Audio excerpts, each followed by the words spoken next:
भागवत जी जिस फल को या जिस औषधि को सबसे ज्यादा बढ़ाई करते हैं, बखान करते हैं, वो मैंने बताया त्रिफला चूर्ण है।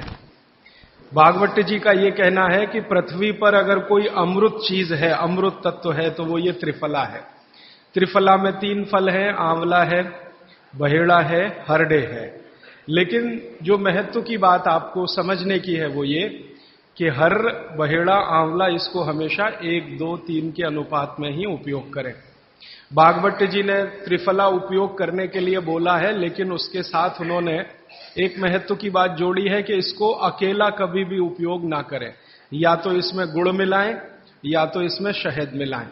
अकेला उपयोग करना हो तो ज्यादा दिन ना करें, नहीं तो आपको कुछ कमजोरी सी महसूस होगी।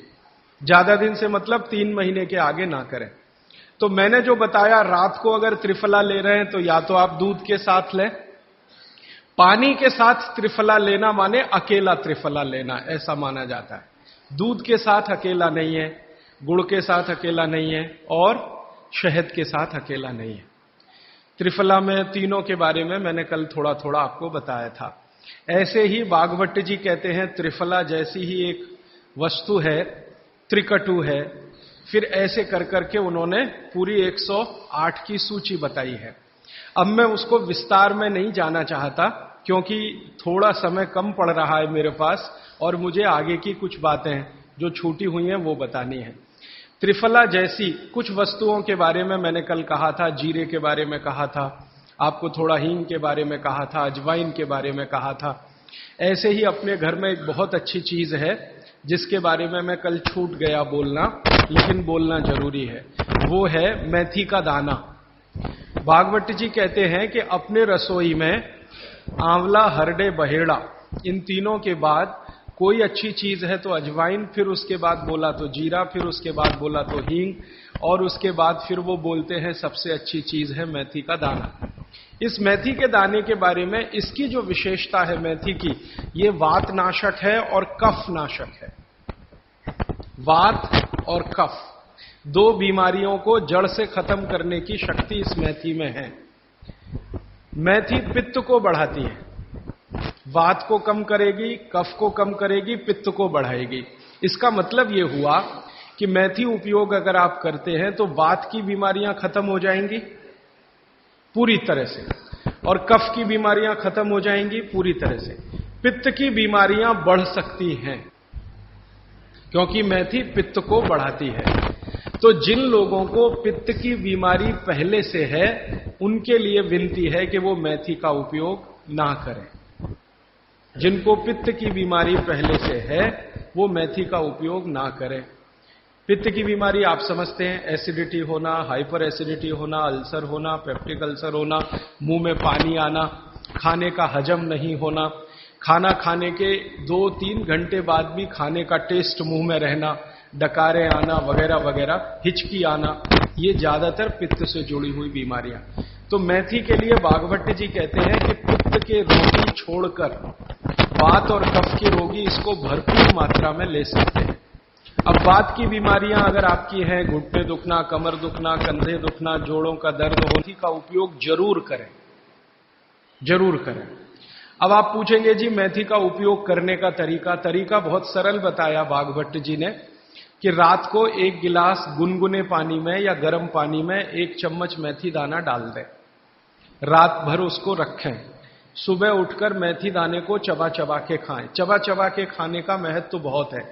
कई लोग मेथी की फंकी लेते हैं, पिसा हुआ मेथी होता है ना, उसकी फंकी लेते हैं, लेकिन फंकी का महत्व तो इतना नहीं है जितना चबाकर खाए हुए मेथी का है। क्यों? कारण उसका यह है कि जैसे ही मेथी आप चबाते हैं, लार बनना बहुत तेजी से शुरू होती है, क्योंकि मेथी का जो स्वाद है ना वो कटुक है, कषाय स्वाद है उसका। तो उस स्वाद की कोई भी चीज आप चबाएंगे बहुत तेजी से लार बनेगी, और वो लार मैंने आपको पहले ही बता दिया है आपके जीवन के लिए बहुत ही महत्वपूर्ण और उपयोगी है। इसलिए मेथी दाने को चबाकर खाने का असर बहुत गहरा और बहुत अच्छा होता है। तो आप मेथी दाना नियमित रूप से अपने घर में रखें, रसोई में रखें, उसका उपयोग करें।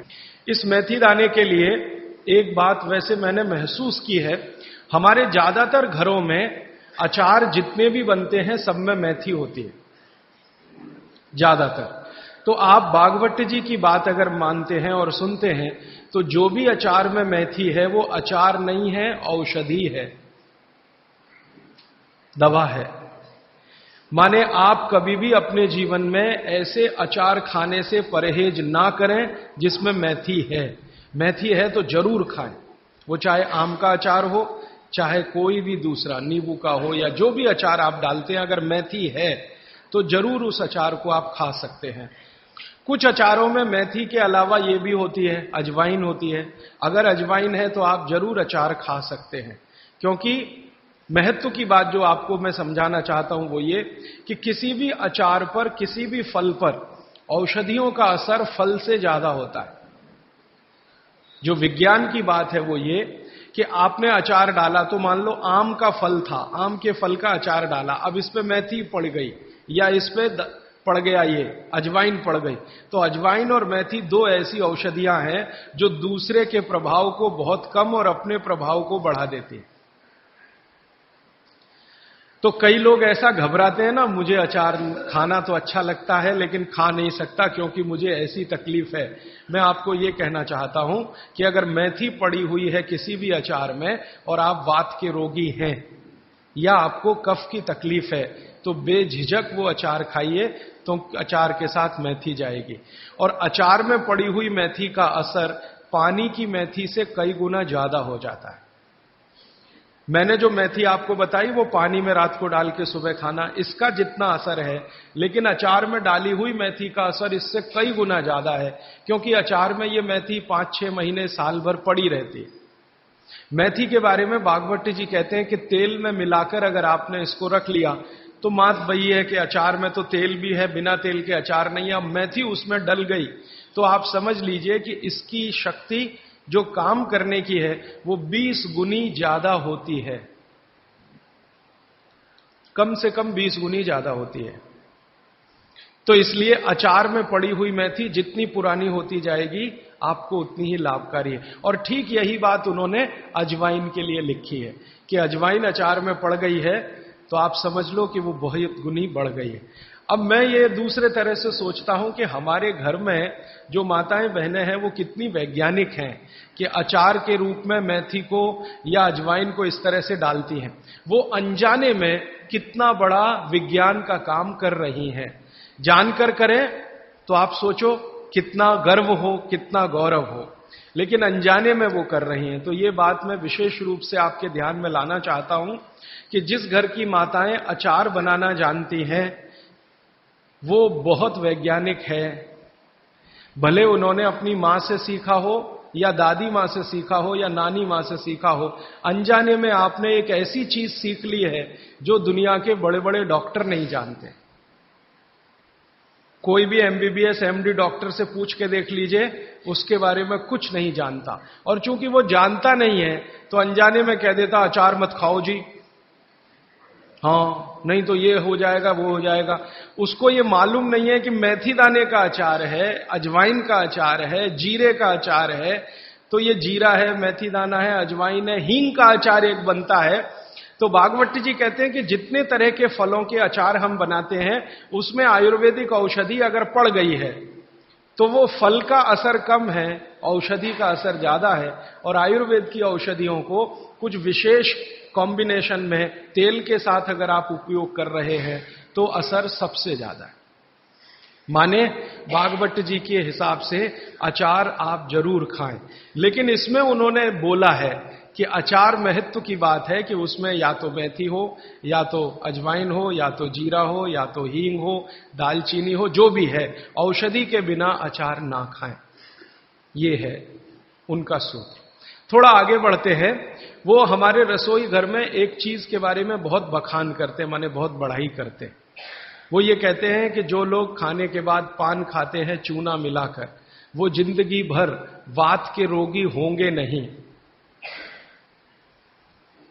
जो खाने के बाद पान खाते हैं चूना मिलाकर, वो जिंदगी भर वात के रोगे होंगे नहीं। माने चूना वो बोलते हैं सबसे बेहतरीन वातनाशक औषधि है। मेथी का दाना तो है ही, चूना उससे थोड़ा 1 डिग्री ऊपर है। मेथी दाने से चूना सबसे अच्छी वातनाशक औषधि है। चूने के बारे में भागवत जी का बहुत बहुत रिसर्च है, बहुत रिसर्च है। और वो ये कहते हैं कि ये भगवान की दी हुई प्रचंड मात्रा में अद्भुत ऐसी चीज है जो आपके वात के सब रोगों को दूर करेगी। माने घुटने दुखते हैं, कमर दुखती है, कंधा दुखता है, चूना खाइए। फिर वो कहते हैं कि इतना ही नहीं, शरीर में कैल्शियम जो है ना, कैल्शियम ये एक घटक है, माइक्रो न्यूट्रिएंट इसको कह सकते हैं अंग्रेजी में, सूक्ष्म पोषक तत्व है। ये कैल्शियम के बारे में जो गंभीर बात है आज के विज्ञान के हिसाब से जो मैं कहना चाहता हूं, भागवत जी ने तो 3500 साल पहले कह दिया, आज का विज्ञान उसको प्रूव कर रहा है, कंफर्म कर रहा है। वो ये कि कैल्शियम की कमी अगर शरीर को है तो आपको 20 नहीं 50 बीमारियां आएंगी। कैल्शियम की कमी अगर है शरीर को तो 50 बीमारियां आएंगी। क्या क्या आ सकता है? हर तरह का दर्द आपको होगा, हर तरह का, मांसपेशियों का दर्द, हड्डियों का दर्द, सब तरह का। हड्डियों की जितनी विकृतियां हैं वो सब कैल्शियम की कमी से आएंगे। हड्डियों के जितने रोग हैं वो सब कैल्शियम की कमी से आएंगे। फिर वो कहते हैं कि रक्त के बहुत सारे रोग कैल्शियम की कमी से आते हैं, रक्त के रोग, खून की बीमारी। फिर वो कहते हैं कि बहुत सारे कफ के रोग कैल्शियम की कमी से आते हैं। तो कैल्शियम कम नहीं होने देना चाहिए। जो विज्ञान आज का कहता है, आधुनिक विज्ञान ये कहता है कि कैल्शियम वो माइक्रो न्यूट्रिएंट है, वो सूक्ष्म पोषक तत्व है जिसके शरीर में रहने पर ही दूसरे सूक्ष्म पोषक तत्व उपयोगी होते हैं। ये 12-15 साल का रिसर्च है, एक वाक्य में मैंने खत्म कर दिया। कैल्शियम की उपस्थिति में ही बाकी सभी सूक्ष्म पोषक तत्व उपयोगी होते हैं। इसका मतलब यह है कि अगर आपको शरीर में विटामिन सी का असर देखना है तो कैल्शियम चाहिए, विटामिन ए का असर देखना है तो कैल्शियम चाहिए, विटामिन बी का असर देखना है तो कैल्शियम चाहिए, अगर विटामिन डी का असर देखना है तो भी कैल्शियम चाहिए, विटामिन के का असर देखना है तो भी कैल्शियम चाहिए, प्रोटीन अच्छे से आपके शरीर को काम में आए तो कैल्शियम चाहिए, कार्बोहाइड्रेट्स ठीक से आपके शरीर को मदद करे तो कैल्शियम चाहिए, फैट्स आपके शरीर में डिसॉल्व होते रहें और जहां जरूरत है वहां लुब्रिकेशन में मदद करते रहें तो कैल्शियम चाहिए। माने समझ लीजिए कि कैल्शियम अगर नहीं है तो शरीर में सब कुछ बीमारियां आने ही वाली हैं। इसलिए कैल्शियम की उपलब्धता शरीर को होनी ही चाहिए। अब इसके बारे में भागवत जी कहते हैं, आधुनिक विज्ञान ने अभी प्रूव किया, भागवत जी पहले ही कह गए कि हमारे शरीर की 40 वर्ष की उम्र तक, 40 से 45 वर्ष की उम्र तक जो कुछ भी हम खा रहे हैं इसी में से हमको कैल्शियम मिलता रहता है। सबसे ज्यादा कैल्शियम आप जानते हैं दूध में है, दूध, फिर दूध के बाद दही, दही के बाद मट्ठा, मट्ठे के बाद मक्खन, मक्खन के बाद घी, इन सब में भरपूर कैल्शियम है। फिर आपने खाया संतरा, मौसम्मी, नारंगी, अंगूर, द्राक्ष, जो भी खट्टे फल, आम वगैरह वगैरह, सब में कैल्शियम भरपूर मात्रा में है। फिर सबसे ज्यादा कैल्शियम फलों में माना जाता केले में है। केला भरपूर खाना चाहिए क्योंकि कैल्शियम का सबसे बड़ा भंडार है और आसानी से हजम होता है। तो ऐसे जो फल हैं इनका जो कैल्शियम है ये 40-45 साल तक हमें आसानी से मिलता रहता है, क्योंकि शरीर की जो बायोकेमिस्ट्री है 40-45 साल तक एकदम दुरुस्त और तंदुरुस्त रहती है। जठर अग्नि भी तीव्र रहती है, बाकी सब फंक्शन ठीक है।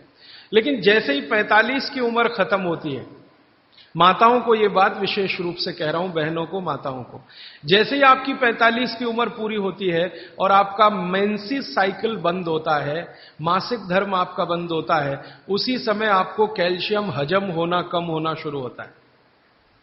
आप कितना भी ये सब चीजें खाएं, केला भी खाएं, ये भी खाएं, लेकिन कैल्शियम उतना पूर्ति नहीं करता, क्योंकि कैल्शियम को शरीर में डाइजेस्ट कराने वाला जो हार्मोन है वो तभी तक आपको है जब तक आपकी मासिक चक्र की शुरुआत है।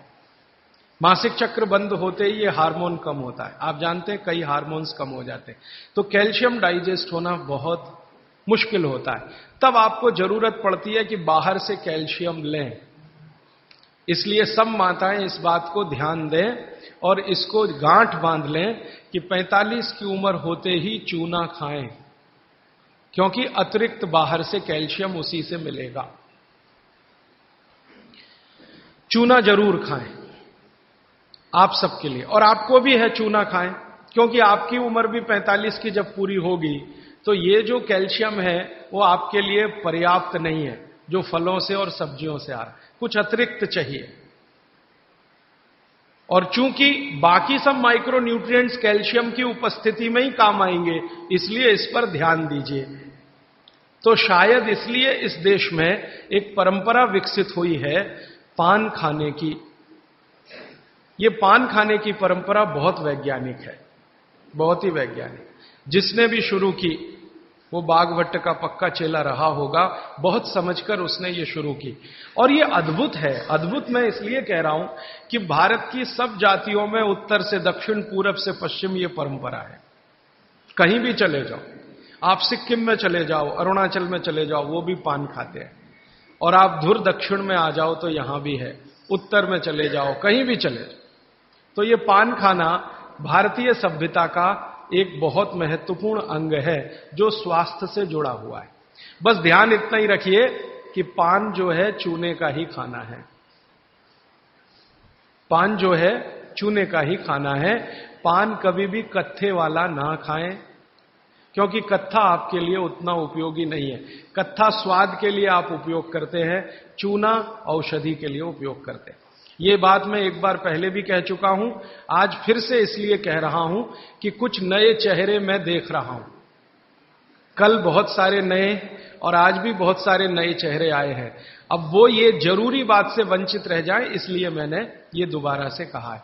तो आपके रसोई में मेथी दाना हो गया, चूना हो गया, पान हो गया, फिर पान के बाद आपको जीरा, हींग वगैरह वगैरह, अजवाइन, ये सब हो गई। ऐसी कुल 108 औषधियां हैं। गरीब से गरीब आदमी की रसोई में ये औषधियां हैं, इनका भरपूर उपयोग करिए। एक औषधि के बारे में बाघभट्ट जी कहते हैं और भी महत्व की है, दालचीनी। दालचीनी के बारे में बाघभट्ट जी कह रहे हैं कि वायु के जितने भी प्रकोप हैं, जैसे दमा, अस्थमा, ये वायु की बीमारियां, अस्थमा, दमा, वात की बीमारियां वायु की, तो इनको खत्म करने में या समाप्त करने में या इन बीमारियों को ठीक करने में बड़ी मदद करता है दालचीनी। और दालचीनी के बारे में बाघभट्ट जी कहते हैं कि ये दमा, अस्थमा, इनको तो खत्म करेगा ही, वात के सब रोगों को खत्म करेगा, कफ के रोगों को भी खत्म करता है। कफ के रोग आप समझते हैं, खांसी है, सर्दी है, जुकाम है, मोटापा है, वजन बढ़ना, ये सब कफ के रोग हैं। तो इनमें भी दमा जैसी बीमारियों जितना असर है दमा पे, उतना ही इस पर भी है, कफ की। तो दालचीनी का भी उपयोग आप कर सकते हैं आपकी बीमारी के हिसाब से। दालचीनी आप सब जानते हैं, आसानी से आपको पहचान में भी आती है। बस उसका उपयोग करते समय ध्यान रखें कि ये ज्यादा उपयोगी है पाउडर के रूप में।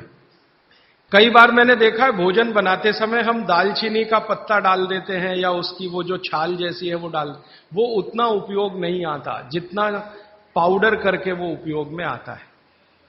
और दालचीनी के बारे में बाघभट्ट जी कहते हैं कि इसको अगर उपयोग कर रहे हैं तो आप गुड़ के साथ इसको खूब घिसिए, रगड़िए, ऐसे ऐसे ऐसे ऐसे खूब अच्छे से गुड़ मिले, फिर खाइए, फिर पीछे से थोड़ा गर्म पानी पीजिए, अद्भुत परिणाम। और अगर आप शहद ले सकते हैं तो शहद के साथ तो इसका मर्दन, मर्दन एक शब्द उन्होंने इस्तेमाल किया, मर्दन माने घिसना, रगड़ना। तो वो कहते हैं कि खूब रगड़ करके, मर्दन करके शहद में ऐसे ऐसे ऐसे ऐसे 5-7 मिनट, फिर चाटिए और थोड़ा हल्का गुनगुना पानी पीजिए, तो आपके शरीर के कम से कम तो 50 रोग ये अकेला दालचीनी खत्म कर देगा, कम से कम 50। कफ के रोग और वात के रोग। तो ऐसी बहुत सारी चीजें अपने रसोई में हैं। अभी मैं थोड़ा आगे बढ़ता हूं, रसोई से बाहर निकलता हूं, क्योंकि रसोई में अगर मैं बोलूं तो और 3-4 दिन जाएगा। आपको और ज्यादा विस्तार से ये जानना है तो मैंने बार बार कहा है पुस्तकें हैं। एक पुस्तक है जो रसोई घर पर ही केंद्रित है, जिसका नाम है स्वदेशी चिकित्सा, और एक दूसरी है सौंदर्य चिकित्सा, माने स्किन के जितने डिसीज हैं बाहर हैं आप ले जाइए। भागवत जी के ही सारे सूत्र हैं। बस इतना ही हमने किया है कि भाषा थोड़ी सरल की है और उपयोग आप कर सकें आज के समय में, उस हिसाब से उस सूत्र को लिखा है। लेकिन जितने सूत्र हैं किताबों में वो सब परीक्षण करके लिखे गए। 6-7 साल हमने खूब परीक्षण किया है, परिणाम मिले हैं तभी उनको लिखा है, ताकि किसी को फायदा तो हम दें अच्छा है, नुकसान किसी का ना हो हमारे कहने और करने से।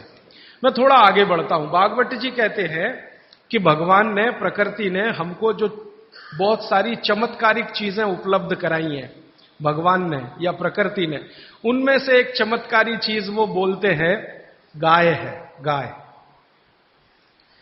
भागवत जी कहते हैं कि भगवान ने और प्रकृति ने जितनी चमत्कारी चीजें हमें उपलब्ध कराई हैं उसमें से एक है गाय।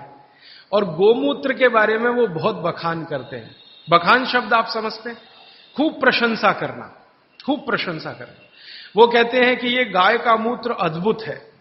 अद्भुत, अद्भुत है मतलब वो ये कहते हैं कि वात पूरी तरह से खत्म करने की शक्ति इसमें है, कफ पूरी तरह से खत्म करने की शक्ति इसमें है, और पित्त के रोगों को भी खत्म करने की शक्ति है कुछ आयुर्वेदिक औषधियों के साथ। वात और कफ को तो ये अकेला ही खत्म कर देता है, पित्त को खत्म करने के लिए इसमें कुछ औषधियां मिलानी पड़ती हैं।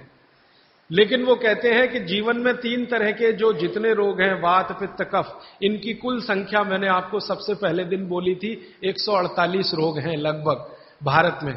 दुनिया की बात नहीं कर रहा हूं, सिर्फ भारत। तो भारत में वात, पित्त, कफ के कुल 148 रोग हैं। भागवत जी कहते हैं हर रोग को खत्म करने की शक्ति अकेली अगर किसी एक वस्तु में है तो ये गोमूत्र है। मेथी का दाना वात को कम करेगा, कफ को कम करेगा, पित्त को खत्म नहीं कर सकता, पित्त को कई बार बढ़ा देता। कई लोगों को यह महसूस होगा मेथी दाना खाएं तो जलन ज्यादा होती है, गैस बनती है, मुंह सूख जाता है, तो आप समझ लो पित्त भड़क गया आपका।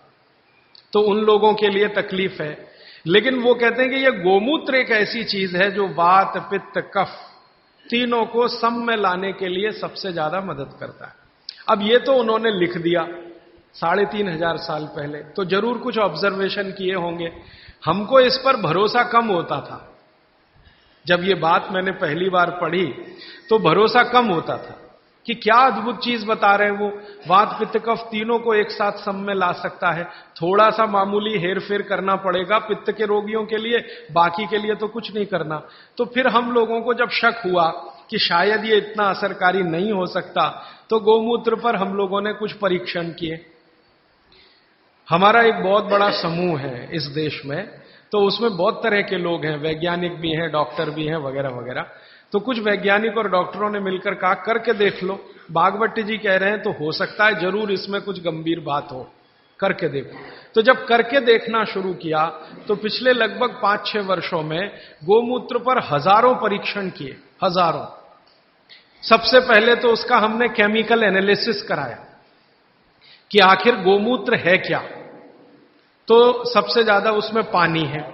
पानी के अलावा क्या है, तो पता चला पानी के अलावा उसमें कैल्शियम है, तो पता चला पानी के अलावा उसमें सल्फर है, पानी के अलावा उसमें आयरन है, पानी के अलावा उसमें ऐसे जीवन के 18 सूक्ष्म पोषक तत्व हैं जो शरीर को बहुत ही उपयोगी है। पानी तो है ही गोमूत्र में, आपके भी मूत्र में पानी है, लेकिन पानी के अलावा उसमें बहुत कुछ ऐसा है जो आपके मूत्र में नहीं है, मनुष्य मूत्र में नहीं है। कैल्शियम है, आयरन है, सिलिकॉन है, बोरॉन है, Fe है, मैग्नीज है, मैग्नीशियम है, ऐसे 18 सूक्ष्म पोषक तत्व। अब मैं आपको पहले दिन की बात याद करा रहा हूं। ये 18 सूक्ष्म पोषक तत्व तो एक साथ अगर किसी चीज में है तो मिट्टी में है, मिट्टी, खेत की मिट्टी में, और दूसरी अगर किसी चीज में एक साथ है तो गाय के मूत्र में। दूसरी कोई भी चीज में अगर है तो गाय के मूत्र में। पहली चीज जिसमें है मिट्टी और दूसरी कोई चीज तो गोमूत्र। तो गोमूत्र का प्रयोग आप जरूर कर सकते हैं। ये जो संपूर्ण घटक वाली एक पेय पदार्थ है या द्रव्य पदार्थ है, इसके बारे में वो कहते हैं कि ये बहुत अच्छा है, चमत्कारिक है। तो हमको लगा कि करके देख लो। तो इसका पहले हम लोगों ने केमिकल एनालिसिस कराया। एक लेबोरेटरी में गाय का मूत्र डिब्बे में भर के दिया, शीशी में भर के, कि जरा देखो इसमें क्या है। तो 6 महीने के बाद, लगभग 8 महीने के बाद, लखनऊ एक शहर है भारत का जिसका बड़ा नाम है, बड़ा जिक्र है, उत्तर प्रदेश की राजधानी है। वहां पर एक बहुत बड़ी प्रयोगशाला है, उसका नाम भी बता दूं ताकि आप चाहें। संयोग की बात देखिए कि जिस करक्यूमिन की बात आज के वैज्ञानिक कर रहे हैं, वो करक्यूमिन भरपूर मात्रा में गोमूत्र में है, भरपूर मात्रा में, और एकदम डाइजेस्टेबल फॉर्म में है। डाइजेस्टेबल माने तुरंत पियो और असर करे, ऐसा, देर नहीं लगे। ये कुछ ऐसा संयोग है प्रकृति का। वैज्ञानिक कह रहे हैं कि ये तत्व कम होता है तभी कैंसर होता है। अब यही तत्व गाय के मूत्र में है। तो हजारों साल पहले बाघभट्ट की कही हुई बात अब सिद्ध हो जाएगी, साल भर में तो सब मान लेंगे। अब तक जितने रिसर्चेज हुए हैं गोमूत्र पर, इन पर भारत सरकार के सामने रिपोर्ट्स पेश की गई। भारत सरकार की जानते हैं एक काउंसिल है जिसका नाम है MCI, medical council of India. इनके पास सब कुछ जाता है सबसे पहले, तो वो सब गया। तो MCI वालों ने नाक चढ़ाई बहुत, ये क्या आप ले आए गोमूत्र, ऐसा बात करते हैं, ये क्या ले आए गोमूत्र। माने उनको लगता है कि ये तो बेकार की चीज है गोमूत्र। अब उनका कुतर्क क्या है वो जरा देखो। कुतर्क, तर्क है तो चलो अच्छा है, हम उनसे संवाद कर सकते हैं, समझा। कुतर्क करते, कहते जी ये गोमूत्र इतना ही अच्छा होता तो गाय छोड़ती क्यों इसको शरीर से। जब हमारा झगड़ा हुआ ना MCI वालों से, आधुनिक डॉक्टरों से, और उन्होंने ये कुतर्क करना शुरू किया कि क्या फालतू बात करते हैं, गोमूत्र इसमें कुछ है क्या। मैंने कहा भैया बहुत कुछ है, नहीं तो कोई मूर्ख नहीं था जो 3500 साल पहले इसको लिख के चला गया। और उसके बाद भी कई लोगों ने कहा, वैद्यों ने कहा, कई वैद्य हैं जो बिना आपको बताए गोमूत्र देते रहते हैं और आपको ठीक करते रहते हैं। उनके बहुत सारे काढ़े, बहुत सारी दवाएं गोमूत्र में बनाते हैं, आपको नहीं बताते, ये अलग बात है। क्योंकि हर वैद्य मुझे यही कहता है, बता दो तो नाक चढ़ जाती है सबकी, नाक चढ़े तो थोड़ा रेजिस्टेंस आता, फिर दवा का असर कम हो जाता, तो बिना बताए देते रहते। तो हमको कॉन्फिडेंस था। तो डॉक्टरों से जब झगड़े हुए हमारे आज के डॉक्टरों से, तो उनका पहला ही कुतर्क था, जी अच्छा होता तो गाय छोड़ती क्यों, खुद न रखती उसको। तब मुझे मेरी पुरानी एक बात याद आई। मेरी दादी मां हमेशा मुझे कहा करती थी, वो कभी स्कूल में नहीं गई, कॉलेज में नहीं गई, लेकिन ज्ञान बहुत था उसको। हमारे देश में ऐसा ही है, जो स्कूल कॉलेज में नहीं गए वो सब ज्ञानी है। ये मेरा 15 साल का 100% तजुर्बे का हिस्सा है, इसमें कोई कमी नहीं है। जो स्कूल नहीं गए, कॉलेज नहीं गए, बहुत ज्ञानी है, उनके पास नॉलेज बहुत है, फंक्शनल नॉलेज जिसको हम कहते हैं। ऑपरेटिव और फंक्शनल नॉलेज उनको जबरदस्त है, और वो इतनी ज्ञान की बातें कई बार कर जाते हैं कि हमारा सिर घूम जाता है। एक बार मैं आपको, ये क्षेपक है लेकिन मैं जोड़ देता हूं आपको समझ। मैं एक बार पटना रेलवे स्टेशन पे उतरा, बहुत बार जाता रहता हूं, घूमता रहता हूं। तो रात के 2:30 बजे थे। अब ट्रेन से उतर गया, सामान थोड़ा ज्यादा था, मेरे पास एक ही सामान है, किताब है। मेरे कपड़े तो 2 ही 3 है, बस किताब है। तो उठाए गट्ठर, अब कैसे उठाए, तो कुली चाहिए भाई, तो ढूंढना शुरू किया तो एक ही कुली दिखाई दिया। मैंने कहा भाई जरा ले चलो बाहर तक। उसने कहा साहब थोड़ी देर रुक जाओ, मेरा कुछ झगड़ा है। किससे झगड़ा है? तो मेरी पत्नी से झगड़ा हो रहा है, थोड़ी देर रुक जाओ फिर मैं ले जाऊंगा। तो मैं खड़ा हो गया, दोनों की बात सुनने लगा। पति और पत्नी बात कर रहे थे, उसकी पत्नी कहीं गांव से आई हुई थी, कोई मामला था। मुझे ज्यादा उनकी भाषा समझ में नहीं आ रही थी, क्योंकि वो जो है ना स्थानीय भाषा बोलते हैं, और मैं थोड़ा मूर्ख आदमी हूं, मुझको कम समझती। तो मैं सुन जरूर रहा था, झगड़ा चल रहा था। अंत में कुछ फैसला हुआ, और फैसला हुआ, फिर उसने कहा चलो अब आपका सामान लेता हूं। तो मैंने जिज्ञासा से पूछ लिया भाई बात क्या थी? तो उसने कहा कुछ नहीं। मैंने कहा बता दो भाई। उसने कहा मेरे घर की बात है, आपको क्या बताऊं। तो फिर भी मैंने कहा बता दो। तो उसने कहा बात इतनी सी थी कि मेरी पत्नी कुछ कह रही थी, मैं मान नहीं रहा था। फिर मैंने कहा क्या हुआ? उसने कहा अब मैंने मान लिया। मैंने कहा क्यों मान लिया? अब देखो उसने जो आगे बोला तो मैं तो दंग रह गया, मुझे लगा कि मैं इसके पांव छू लूं, ये इतना महान आदमी है। कुली है।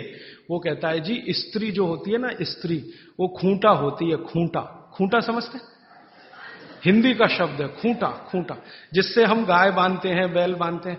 वो कहते हैं स्त्री जो होती है खूंटा होती है, और इस खूंटे से पूरा घर बंधा रहता है। ये खूंटा उखड़ गया तो घर उखड़ जाता है।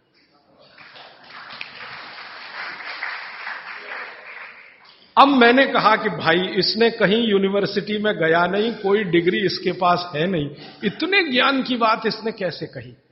मैं पूछा तुम कहां रहते हो? तो उसने बताया वहां रहता हूं, कंकड़ बाग कोई जगह बताई थी, वहां रहता हूं, झोपड़ी में रहता हूं। फिर मैंने कहा ठीक है झोपड़ी में रहते हो वो अलग बात है, तुम्हारे मित्र यार कौन है? तो उसने कहा मेरे ही जैसे हैं, कोई कुली है, कोई पत्थर तोड़ता है, कोई कुछ करता है, हम सब रात को बैठते हैं और यही चर्चाएं करते। मैंने कहा बड़े ज्ञान की बात है ये तो। कोई फिलोसोफर इस बात को पाने में 10 साल लगाएगा, डबल पीएचडी करना पड़ जाएगा उसको, ट्रिपल पीएचडी, और उसको साधारण। तो मेरा यह मानना है कि ये बिना पढ़े लिखे लोग बहुत ज्ञानी हैं। ये अनजाने में कई बार ऐसी बातें करते हैं या ज्ञान के काम करते हैं जो जानकर करें तो सबका गौरव और सम्मान इतना ही हो जितना हमारा आपका है। तो बागवट जी ने कह दिया। उसके बाद बहुत सारे वैद्यों ने अनजाने में ये किया कि बागवट जी कह गए इसलिए गोमूत्र में घिस के दो, हरडे है ना, गोमूत्र में घिस के दो तो ज्यादा लाभ करती है, पानी में घिस के दो तो कम लाभ करती है, ऐसे ऐसे। तो मैंने उन वैज्ञानिकों से झगड़ा ले लिया इसी आधार पर कि ये बोला है, हजारों साल किया है, ये अलग बात है कि रिपोर्ट्स नहीं रखी उन्होंने, तो ठीक है हम निकाल के देंगे आपको। तो उनका एक ही कुतर्क था कि जी मूत्र इतना अच्छा होता तो गाय क्यों छोड़ती इसको, आपका मूत्र अगर इतना अच्छा होता तो आप क्यों छोड़ते इसको। फिर बाद में मुझे दादी की बात याद आई कि दादी ये कहती थी कि ये गाय नहीं है, माता है, माता है, माता। वो कभी भी हम कहते थे गाय, तो वो कहती थी गाय मत बोलो, गो माता, या तो माता बोलो नहीं तो गो माता। गाय नहीं बोलने दिया कभी भी उसने, क्योंकि गाय बोलना वो कहती थी अपमान है उसका, तो गौ माता है। अब माता जो होती है हर जरूरी चीज बच्चे के लिए छोड़ती है, ये आप सब जानते हैं। बच्चा उत्पन्न हुआ तो उसको सबसे ज्यादा जरूरी है दूध, तो मां दूध छोड़ना शुरू कर देती है। बच्चे होने के पहले तक नहीं है, वो बच्चा होने के बाद ही है। तो माता के बारे में यह कहा जाता है, मां की परिभाषा इस देश में है कि हर जरूरी चीज जो उसके बच्चे को चाहिए वो छोड़ती है। तो मुझे लगा गाय भी माता है तो ये बहुत जरूरी चीज है शायद हमारे लिए, मूत्र, तो ये हमारे लिए शायद छोड़ती है। हम मूर्ख हैं कि उसको इकट्ठा नहीं करते, बेकार जाने देते हैं। तो वैज्ञानिकों को मैंने कहा भाई हमारे यहां तो ये कहा जाता है कि ये गाय नहीं है, माता है। तो मां कुछ जरूरी चीज हमारे लिए छोड़ती है, तो शायद ये जरूरी हो। तो उनका अच्छा ठीक है, अब आप बहुत जोर दे रहे हो, और हमने कई तरह का प्रेशर डलवाया था उनके ऊपर, तो चलो करके देख लेते हैं। फिर एम्स के और एमसीआई के वैज्ञानिकों ने काम किया, और काम करने के बाद 8 महीने के बाद वो कहते हैं बात आपकी बिल्कुल सही है, ये गोमूत्र हमारे लिए ही गाय छोड़ती है, हमारे लिए ही छोड़ती है। हमको 20 बीमारियां हैं जो इससे ठीक होती है। तो आप अपने जीवन में गाय के प्रति देखने का थोड़ा नजरिया बदल दो। अब तक आप गाय को दूध के लिए देखते थे, अब मैं आपको दिखाना चाहता हूं मूत्र के लिए देखो। दूध तो बोनस है, मूत्र उसकी जिंदगी के आखिरी दिन तक मिलने वाली औषधि है। दूध तो थोड़े ही दिन मिलेगा, आप जानती हैं गाय थोड़े दिन दूध देती है, जैसे मां थोड़े दिन दूध दे सकती है वैसे गाय भी थोड़े ही दिन दे सकती है, हमेशा नहीं दे सकती। थोड़े दिन के बाद दूध बंद हो जाता है, लेकिन मूत्र जीवन के आखिरी दिन तक देती है। और उस मूत्र से हमने करके देख लिया, वैज्ञानिकों ने मान लिया कि 48 बीमारियां तो जड़ से ठीक हो जाती हैं। ये बीमारियां क्या क्या हैं फिर से सुना देता हूं। जोड़ों के दर्द सब तरह के, किसी भी स्तर के जोड़ों के दर्द, पित्त की बीमारियां किसी भी तरह की, कफ की बीमारियां किसी भी तरह की, गोमूत्र से ठीक होती है। आप बोलेंगे इसको लेना कैसे चाहिए? बागवट जी ने इसका तरीका यह बताया है कि गोमूत्र लेना हो तो उसका सबसे अच्छा समय है सवेरे का। सवेरे का समय बताया है, अच्छा है, सवेरे गोमूत्र लेना चाहिए। कितना लेना चाहिए? तो यह मात्रा बागवट जी बोल कर गए कि जो बहुत ज्यादा बीमार हैं, बहुत बीमार हैं, उनको एक दिन में 100 ग्राम, 100 ग्राम नहीं कहा है, लेकिन जो मात्रा दी है वो ग्राम के बराबर है। और 100 ग्राम बोल रहा हूं ताकि समझ में आए, नहीं तो उनकी मात्रा बोल दी तो समझ में नहीं आएगी, लेकिन वो लगभग 100 ग्राम। तो जो बहुत बीमार हैं उनको 100 ग्राम, 100 मिलीलीटर।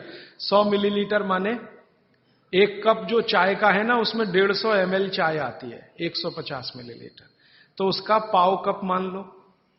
ये बीमार, बहुत बीमार लोगों के लिए। और वो कहते हैं कि इसको आधा आधा करके लो तो और अच्छा है। तो आधा एक बार ले लिया, आधा दूसरी बार ले लिया। और जिस समय लें पेट खाली रहे, तो नाश्ते के पहले।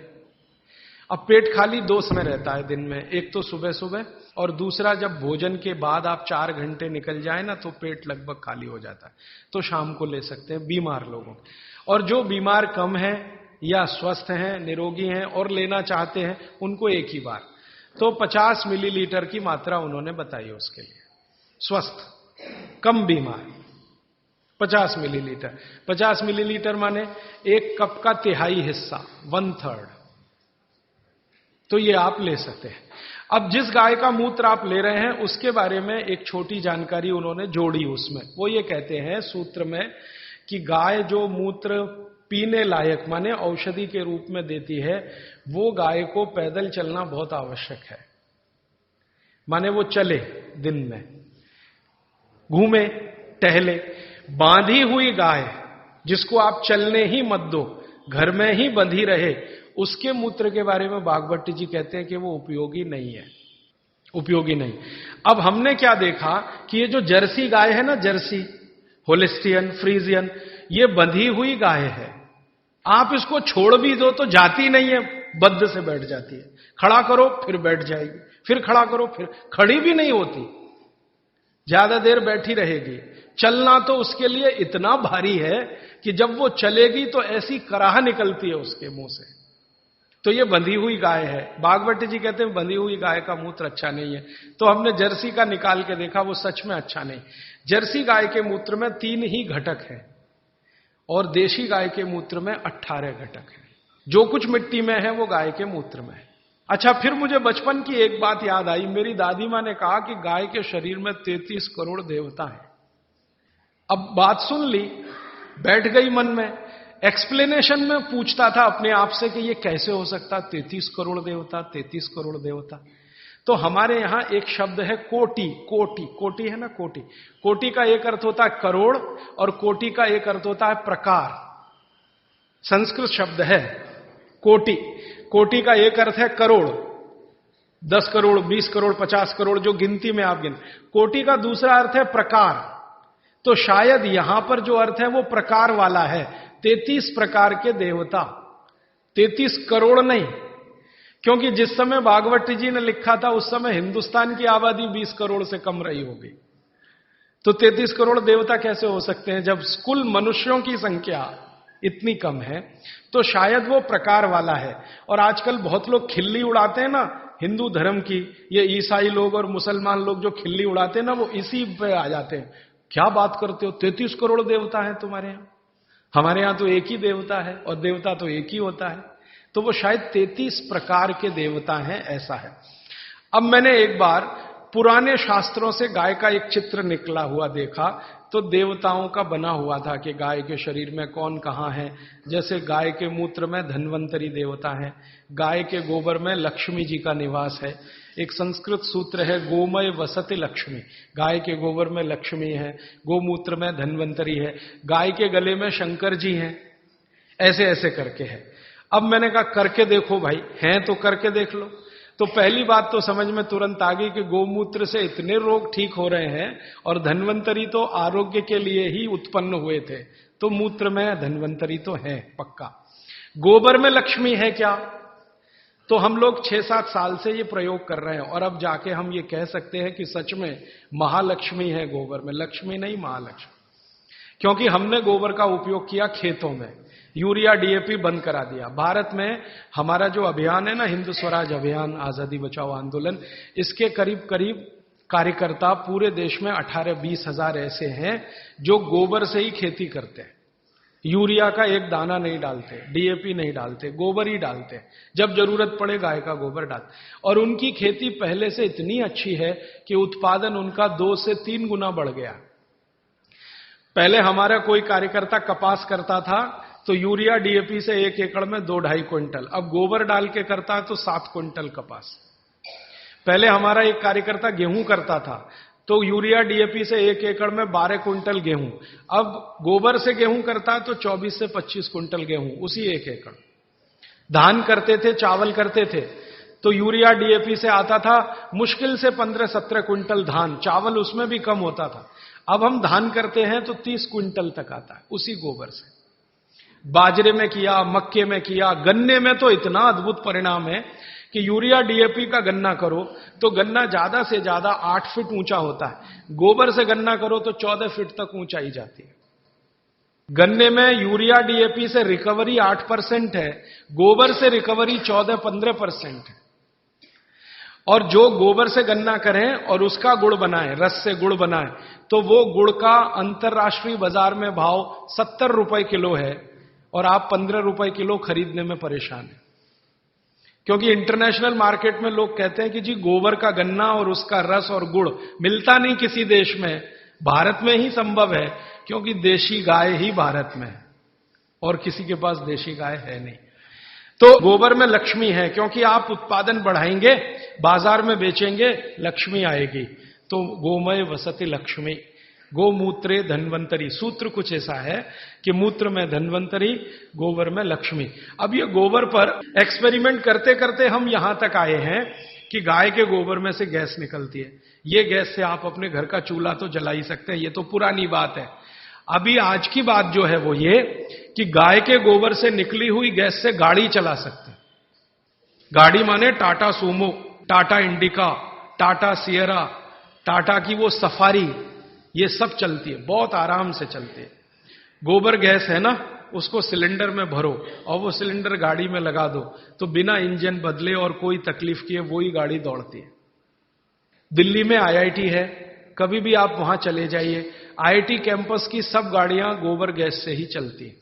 और इस आधार पर सुप्रीम कोर्ट में एक केस का अभी फैसला हुआ है। हमारे देश का अदालत अब तक ये कहती थी कि गाय दूध न दे तो बेकार है, काट दो। अब सुप्रीम कोर्ट ने अपना फैसला बदल दिया, वो कहते हैं ये दूध नहीं दे तो भी उतनी ही उपयोगी है, क्योंकि गोबर दे रही है और मूत्र दे रही है। कोर्ट ने अपना जजमेंट बदला, ये भारत के इतिहास में पहली बार हुआ। सुप्रीम कोर्ट ने अपना पुराना जजमेंट बदला, ये एक्सपेरिमेंट होने के बाद। अब थोड़े दिन में हमारी तो एक योजना है, आप अगर मदद करेंगे तो हम जरूर करेंगे इस योजना को। गांव गांव जहां भी गाय है वहां गोबर है। गोबर है तो हम क्या करने वाले हैं, गोबर गैस प्लांट छोटे छोटे हर जगह, गैस निकालो और सिलेंडर में भरो। कंप्रेशर की मदद से, आप जानते हैं कोई भी गैस सिलेंडर में भरी जा सकती है, तो कंप्रेशर की मदद से गैस सिलेंडर में भरो और सिलेंडर खुद भी इस्तेमाल करो, दूसरों को भी दो। ये एलपीजी का चक्कर खत्म करो, क्योंकि ये एलपीजी आयातित है, माने इंपोर्टेड है। दूसरे देश के सामने हम भिखारी बन के खड़े। गोमूत्र वैसे ताजा हो 48 मिनट में पी लेना चाहिए, बोतल में भर के 4-5 दिन तक रख सकते। कांच की बोतल, बीपी के लिए सबसे अच्छा मेथी दाना, रात को पानी में डाल के, हाँ